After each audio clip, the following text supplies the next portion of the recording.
শুধু কুমিল্লা নয়, সারা দেশেই এখন নিজের প্রভাব এবং ক্ষমতার ইতিবাচক দাপট দেখাচ্ছেন নতুন সংসদ সদস্য হাসনাত আব্দুল্লাহ। নবীন ফ্যাশনের মালিককে দেশ ছাড়া করা সেই দাম্ভিক এবং লুটেরা সিন্ডিকেটের কফিনে এবার শুধু পেরেকি ঠোকা হয়নি, বরং পুরো সিন্ডিকেট ব্যবস্থাকে বুলডোজার দিয়ে গুড়িয়ে দেওয়ার এক অভাবনীয় আইনি এবং প্রশাসনিক ভূমিকম্প হয়ে গেছে। হাসনাত আব্দুল্লাহর সেই সরাসরি হস্তক্ষেপের ঠিক কয়েক ঘন্টার মধ্যেই এবার নড়েচড়ে বসেছে স্বয়ং ঢাকা মেট্রোপলিটন পুলিশ এবং দেশের সর্বোচ্চ বিচার বিভাগ। মধ্যরাতে হঠাৎ করেই ডিএমপির আদেশে হাতিরঝিল থানার ওসিকে ক্লোজড করা হয়েছে। ইনি সেই ওসি যিনি বলেছিলেন যিনি নবীন ফ্যাশনের মালিককে বলেছিলেন আপনি ওনার বিরুদ্ধে লাগতে আসবেন না, কারণ উনি প্রধানমন্ত্রীর বন্ধু। আর তার চেয়েও সবচেয়ে বড় চমকটি দিয়েছে আদালত। আদালত স্বপ্রণোদিত হয়ে নির্দেশ দিয়েছে যেই ওসির সামনে সিন্ডিকেট দোকান বন্ধ করেছিল, ওই ওসিকেই আগামী 24 ঘন্টার মধ্যে সশরীরে উপস্থিত থেকে নিজের হাতে নবীন ফ্যাশনের তালা খুলে দিতে হবে। চলুন দর্শক, চোখ কান খোলা রেখে দেখে নেওয়া যাক কিভাবে হাসনাত আব্দুল্লাহ মাফিয়াদের এই মেরুদণ্ড এক নিমিষেই ভেঙে চুরমার করে দিলেন। খবরের গভীরে যাওয়ার আগে গত শুক্রবার সেই চরম অরাজকতার দৃশ্যটি একটু মনে করা যাক। ঈদুল ফিতরের ঠিক আগের দিন রাজধানীর মগবাজারের বিশাল সেন্টারে নবীন ফ্যাশন যখন মধ্যবিত্তের জন্য কম দামে ন্যায্য মূল্যে পাঞ্জাবি বিক্রি করছিল, তখন আশেপাশের সিন্ডিকেট ব্যবসায়ীদের গায়ে রীতিমতো আগুন ধরে যায়। তারা দল বেঁধে এসে নবীন ফ্যাশনের শোরুম বন্ধ করে দেয়। সাথে পুলিশ সদস্যও ছিল।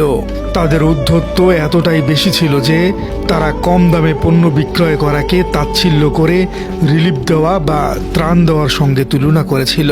কিন্তু এই পুরো ঘটনার সবচেয়ে ভয়ঙ্কর এবং হতাশাজনক দিকটি ছিল পুলিশের ভূমিকা। ভিডিওতে স্পষ্ট দেখা গেছে সিন্ডিকেটের মাফিয়া যখন নিরীহ ব্যবসায়ীর উপর তাণ্ডব চালাচ্ছে, যখন দোকান বন্ধ করে দিচ্ছে, তখন সেখানে উপস্থিত পুলিশ সদস্যরা একেবারে মূর্তির মতো নির্লিপ্ত অবস্থায় দাঁড়িয়ে সব দেখেছেন। পুলিশের এই রহস্যময় নীরবতা সাধারণ মানুষের মনে চরম ভীতি এবং ক্ষোভের জন্ম দিয়েছে। সাধারণত একজন এমপি তার নিজের নির্বাচনী এলাকা নিয়েই ব্যস্ত থাকেন। কুমিল্লার দেবিদ্বারে গোমতী নদীর মাটি খেকোদের বিরুদ্ধে হাসনাত আব্দুল্লাহর সরাসরি রাজপথে নামার খবর আমরা ইতিমধ্যেই জেনেছি। কিন্তু নবীন ফ্যাশনের ঘটনাটি ঘটেছে ঢাকার মগবাজারে। হাসনাত আব্দুল্লাহ প্রমাণ করেছেন যে অন্যায়ের বিরুদ্ধে তার কোনো নির্দিষ্ট বাউন্ডারি বা সীমানা নেই। যখন তিনি নবীন ফ্যাশনের সাহায্যে এগিয়ে এলেন এবং দোকান মালিক সমিতির সাথে মিলে অন্যান্য শাখাগুলো সচল রাখার ব্যবস্থা করলেন, ঠিক তখনই প্রশাসনের টনক নড়ে গেল। একজন এমপি যখন সরাসরি একটি অন্যায়ের বিরুদ্ধে অবস্থান নেন, তখন সেটি আর সাধারণ কোনো ঘটনা থাকে না। রাজনৈতিক বিশ্লেষকরা বলছেন হাসনাত আব্দুল্লাহর এই হস্তক্ষেপ মূলত পুলিশ সদর দপ্তর এবং প্রশাসনের উপর এক বিশাল মনস্তাত্ত্বিক চাপ তৈরি করবে। আর এর ফলাফল হিসেবেই শুরু হয়েছে এই মেগা আইনি অ্যাকশন। হাসনাত আব্দুল্লাহর অ্যাকশনের রেশ কাটতে না কাটতেই বুধবার মধ্যরাতে ঢাকা মেট্রোপলিটন পুলিশ এমন একটি প্রেস রিলিজ বা বিজ্ঞপ্তি জারি করেছে যা পুরো পুলিশ প্রশাসনের ভেতরে রীতিমতো ভূমিকম্প তৈরি করেছে। ডিএমপির মিডিয়া অ্যান্ড পাবলিক রিলেশন বিভাগের উপ পুলিশ কমিশনার মোহাম্মদ তালিবুর রহমান মধ্যরাতে জানান যে বিশাল সেন্টারের ওই অনাকাঙ্ক্ষিত ঘটনায় কোনো পুলিশ সদস্যের সম্পৃক্ততা বা গাফিলতি রয়েছে কিনা তা খতিয়ে দেখতে একটি উচ্চ পর্যায়ের তদন্ত কমিটি গঠন করা হয়েছে।